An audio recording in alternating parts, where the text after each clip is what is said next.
Hello beautiful soul, I hope कि आप सब ठीक हो और अच्छे से अपनी लाइफ में आगे बढ़ रहे हो। फिर से मैं आ गई हूँ एक नई टॉपिक लेकर। आज का टॉपिक है मैरिज। हाँ, मेरे पास ज़्यादातर पर्सनल रीडिंग जो आती है उसका सवाल होती है कि मेरी शादी कब होगी। लेकिन कोई ये नहीं जानना चाहता कि मेरे शादी में डिले क्यों हो रहा है, क्यों मेरे शादी में इतना लेट हो रहा है। आज मैं वही देखने की कोशिश करूँगी, आपकी शादी में इतना डिले, इतना लेट क्यों हो रहा है। और इसके साथ मैं ये भी एड्रेस करूँगी, लव मैरिज और अरेंज मैरिज कैसी होगी आपकी शादी। ओके, ये है आज का टॉपिक। और ये एक जनरल रीडिंग है डियर, जितना आपसे रेजोनेट हो उतना आपको लेना है और बाकी दूसरों के लिए छोड़ देना है। ये एक टाइमलेस रीडिंग है। जब भी आप इस रीडिंग पे आओगे आपके लिए कुछ ना कुछ मैसेज होंगे। ओके, डेट ऑफ बर्थ आपको पिक करना है। तो पाइल नंबर 1 में है 1, 4, 7, 10, 13, 16, 19, 22, 25, 28, 31। अगर ये आपका डेट ऑफ बर्थ है तो पाइल नंबर 1 आप पिक कीजिए। पाइल नंबर 2 पे है 2, 5, 8, 11, 14, 17, 20, 23, 26, 29। अगर ये आपका डेट ऑफ बर्थ है तो पाइल नंबर 2 आप पिक कीजिए। 3, 6, 9, 12, 15, 18, 21, 24, 27, 30। अगर ये आपकी डेट ऑफ बर्थ है तो पाइल नंबर 3 आप पिक कीजिए। टाइम स्टैम्प्स आपको डिस्क्रिप्शन बॉक्स में मिल जाएंगे। ओके, तो मैं शुरू करती हूँ पाइल नंबर 1 से। हेलो पाइल नंबर 1, जिन लोगों ने पाइल नंबर 1 को पिक किया है, चलिए देखते हैं क्यों डिले हो रही है आपकी शादी में, क्यों इतना देर हो रहा है, जानने की कोशिश करते हैं। Pile number 1।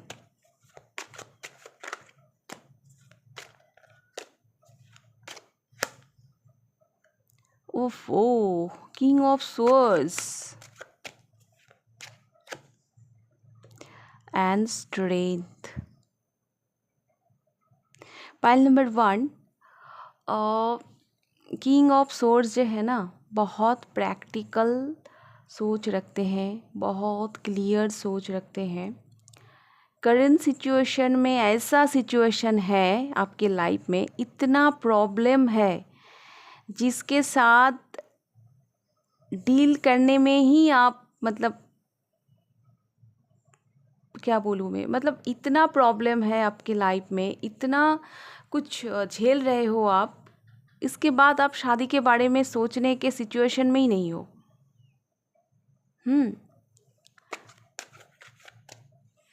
बहुत सारी रिस्पॉन्सिबिलिटी है और बहुत सारी प्रॉब्लम भी है आपके लाइफ में। पेज ऑफ कप्स, ऐसा नहीं है कि आप शादी के लिए इंटरेस्टेड नहीं हो। हाँ, ऐसा नहीं है, आप शादी के लिए इंटरेस्टेड हो, आप चाहते हो कि आप शादी करो। हाँ, लेकिन 10 ऑफ सोर्स, लेकिन कुछ प्रॉब्लम है लाइफ में, बहुत प्रॉब्लम भी है। देखिए, शादी होती है एक रिस्पॉन्सिबिलिटी। हाँ, उस रिस्पॉन्सिबिलिटी लेने के लिए भी कैपेबल होनी चाहिए। लेकिन मैं जो देख रही हूँ आपके लाइफ में ना, बहुत सारे प्रॉब्लम है ऑलरेडी। आप चाहते हो शादी करने, हाँ, शादी करना आपको है, ऐसा नहीं है कि आप शादी करना नहीं चाहते हो, आप शादी के लिए नहीं रेडी हो, लेकिन कुछ टॉक्सिक सिचुएशन चल रहा है आपके लाइफ में। वो आपको, आपकी फिनेंस को लेकर हो सकती है, कुछ मैनेज करके आप थक चुके हो लाइफ में। बैलेंस करना आपके लिए एक बहुत बड़ी बात हो गई है। ये जो साइकिल है ना, 10 ऑफ स्वॉर्ड्स, जो एक पेनफुल सिचुएशन मुझे दिख रहा है, इसमें आप पूरा फंस गए हो। लेकिन फिर भी दिल तो चाहता है शादी के लिए। दिल तो चाहता है शादी के लिए, लेकिन बहुत सारी ना मुसीबतें हैं आपकी लाइफ में। एक्चुअली कर्मा, हाँ, मतलब वो होती है ना, जो प्रॉपर टाइम अगर नहीं आएगी तो शादी नहीं होगी। तो वो जो कर्मा, वो अभी तक ख़त्म नहीं हुआ। इसीलिए आप ये सब झेल रहे हो लाइफ में। शादी करने के लिए जो एक पीसफुल माइंड होनी चाहिए, वो अभी तक आपका मन है शादी शादी के लिए, लेकिन वो माइंड सेट में आप नहीं जा पा रहे हो। बहुत, मतलब आपके लाइफ में ना एक प्रॉब्लम गई तो फिर दूसरा प्रॉब्लम आ गया, मतलब इस टाइप का कुछ कुछ मतलब चल रहा है। और बहुत बिजी भी हो आप लाइफ में, कभी इधर कभी उधर, कभी ये काम कभी वो काम। हाँ, ये सब मुझे दिख रहा है। तो इसी वजह से शादी में प्रॉब्लम हो रही है। एक टॉक्सिक सिचुएशन से आप गुजर रहे हो। बहुत लोगों के लिए मैं ये भी देख रही हूँ, शायद आप किसी को पसंद भी करते हो। तो ये कारण है पाइल नंबर 1 शादी में डिले होने की। मैं देखूंगी आपकी लव मैरिज होगी या अरेंज मैरिज।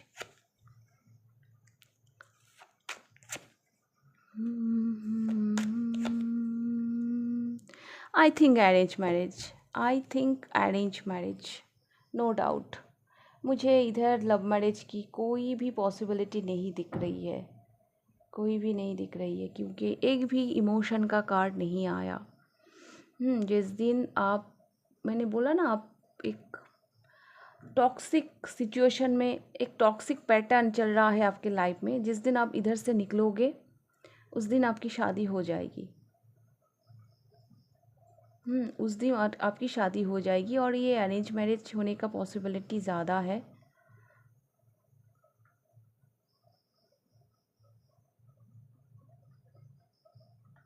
डिस्टेंस मैरिज हो सकती है किसी किसी के लिए।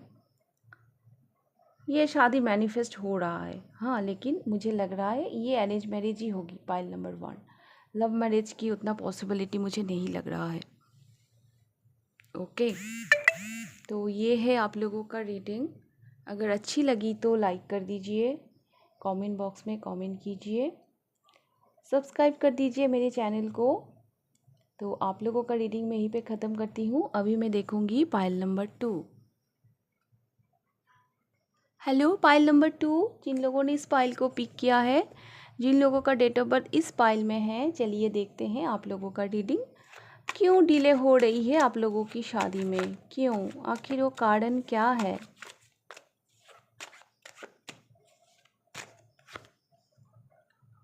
Four of wands, 2 of swords।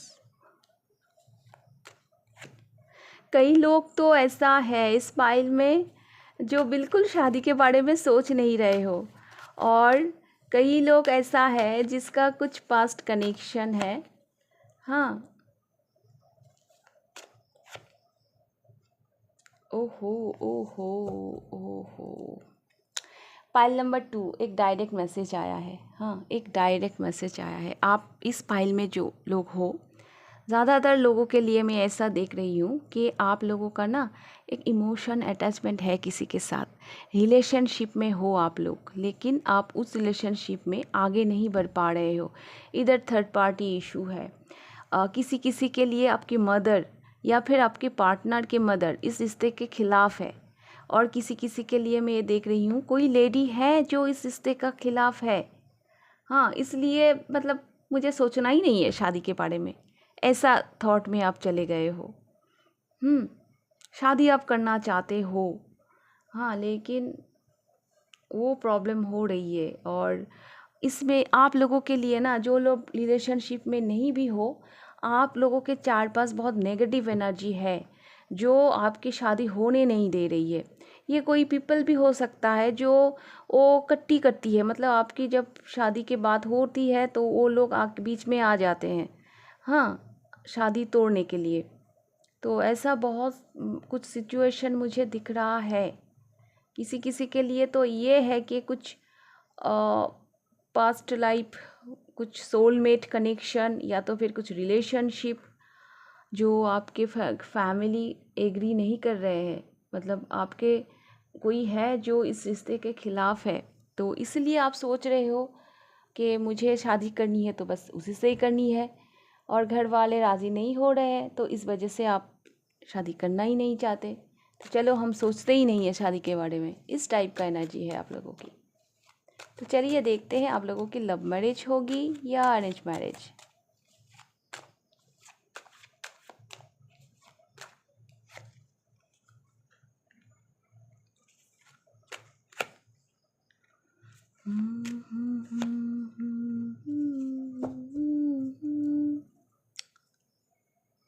File number 2 एक इम्पॉर्टेंट मैसेज है आप लोगों के लिए। ये जो आप दोनों के बीच में जो डिस्टेंस है ना, ऐसा ना हो कि ये डिस्टेंस कभी ना मिटे, ऐसा ना हो। आपको इसके बारे में सीरियसली सोचना है, डिसीशन लेना है। मैं इतनी बड़ी बात कभी नहीं बोलती, लेकिन देखिए कुछ कुछ बात ऐसा होता है, आप इस वजह से शादी के लिए आगे नहीं बढ़ पा रहे हो क्योंकि आपके घर वाले नहीं मान रहे, कोई थर्ड पार्टी इशू है। लेकिन मैं आपको ये बोलना चाहती हूँ, अगर आप इस पर्सन को लेकर सीरियस हो, अगर आप शादी को लेकर सीरियस हो, तो खुद का कन्फ्यूजन दूर कीजिए। आपको क्या चाहिए, आप क्या करके खुश रह सकते हो, आप वही करो। अगर इसके लिए आपको किसी के खिलाफ़ जाना पड़े तो वो भी आपको जाना चाहिए, नहीं तो अदरवाइज़ शादी के लिए प्रॉब्लम क्रिएट हो सकती है। ऐसा ना हो कि बाद में आप शादी से बहुत दूर चले जाओ, आपके दिमाग काम ही ना करे कि चलो हमें शादी करना ही नहीं है, चलो हम अकेला ही ज़िंदगी गुजार दें। तो एक्चुअली मैं आपको गाइडेंस में यही बोलना चाहूँगी, आपको क्या चाहिए। आप एक्चुअली बहुत कंफ्यूज हो करंट सिचुएशन में, इसीलिए आप शादी के बारे में सोच नहीं रहे हो। हाँ, कि इसमें बहुत कन्फ्यूजन है, मैं इधर भी नहीं जा पा रही हूँ, उधर भी नहीं जा पा रही हूँ। कोई है शायद आपकी बचपन की दोस्त जिसको आप बहुत चाहते हो, कोई है शायद आपकी कॉलेज की फ्रेंड, कोई कनेक्शन ऐसा है जो जिसको आप लेट गो नहीं कर पा रहे हो। ऊपर से घर वाले भी शायद राज़ी नहीं हो रहे हैं, या तो फिर कोई थर्ड पार्टी है इस रिलेशनशिप में, और इस सब झंझट के लिए आप शादी के लिए बिल्कुल राज़ी नहीं हो रहे हो, शादी में बिल्कुल आगे नहीं बढ़ पा रहे हो। लेकिन मेरा यही आपको मतलब सलाह है कि आप प्लीज़ इसके बारे में सीरियसली सोचिए, क्योंकि ऐसा ना हो कि बाद में बहुत देर हो जाए। लव मैरिज अरेंज मैरिज के लिए मैंने कार्ड निकाला था, तो मुझे ना पता नहीं क्यों ऐसे मैसेज आ रहा है आप लोगों के लिए। प्लीज़ इस गाइडेंस को सीरियसली लीजिए। आप मुंह फेर के बैठे हो, लेकिन ज़िंदगी तो आपकी है, डिसीजन तो आपको लेना है ना। ऐसा नहीं चलता है, जो भी करना है आपको क्लियर होके एक्शन लेना है। ऐसे कंफ्यूज होके ज़िंदगी बिताओगे तो कैसा चलेगा, तो वो लाइफ पॉज ही रहेगा। पॉज ही रहेगा। अगर आपके पार्टनर से क्लियर बात करना है तो करो, अगर आपके घर वाले से क्लियर बात करनी है तो करो, लेकिन बात करो, बात करना चाहिए। इससे ही आपकी ज़िंदगी आगे बढ़ेगी। बात करने से, बात नहीं करने से कुछ नहीं होता है। जो भी कन्फ्यूजन है आप क्लियर करो। ओके, फाइल नंबर 2 ये था आप लोगों का रीडिंग। अगर रीडिंग अच्छी लगी तो लाइक कर दीजिएगा, कमेंट बॉक्स में कमेंट कीजिए, सब्सक्राइब कीजिए। तो आप लोगों का रीडिंग मैं यहीं पे ख़त्म करती हूँ। अभी मैं जाऊँगी फाइल नंबर 3 पर।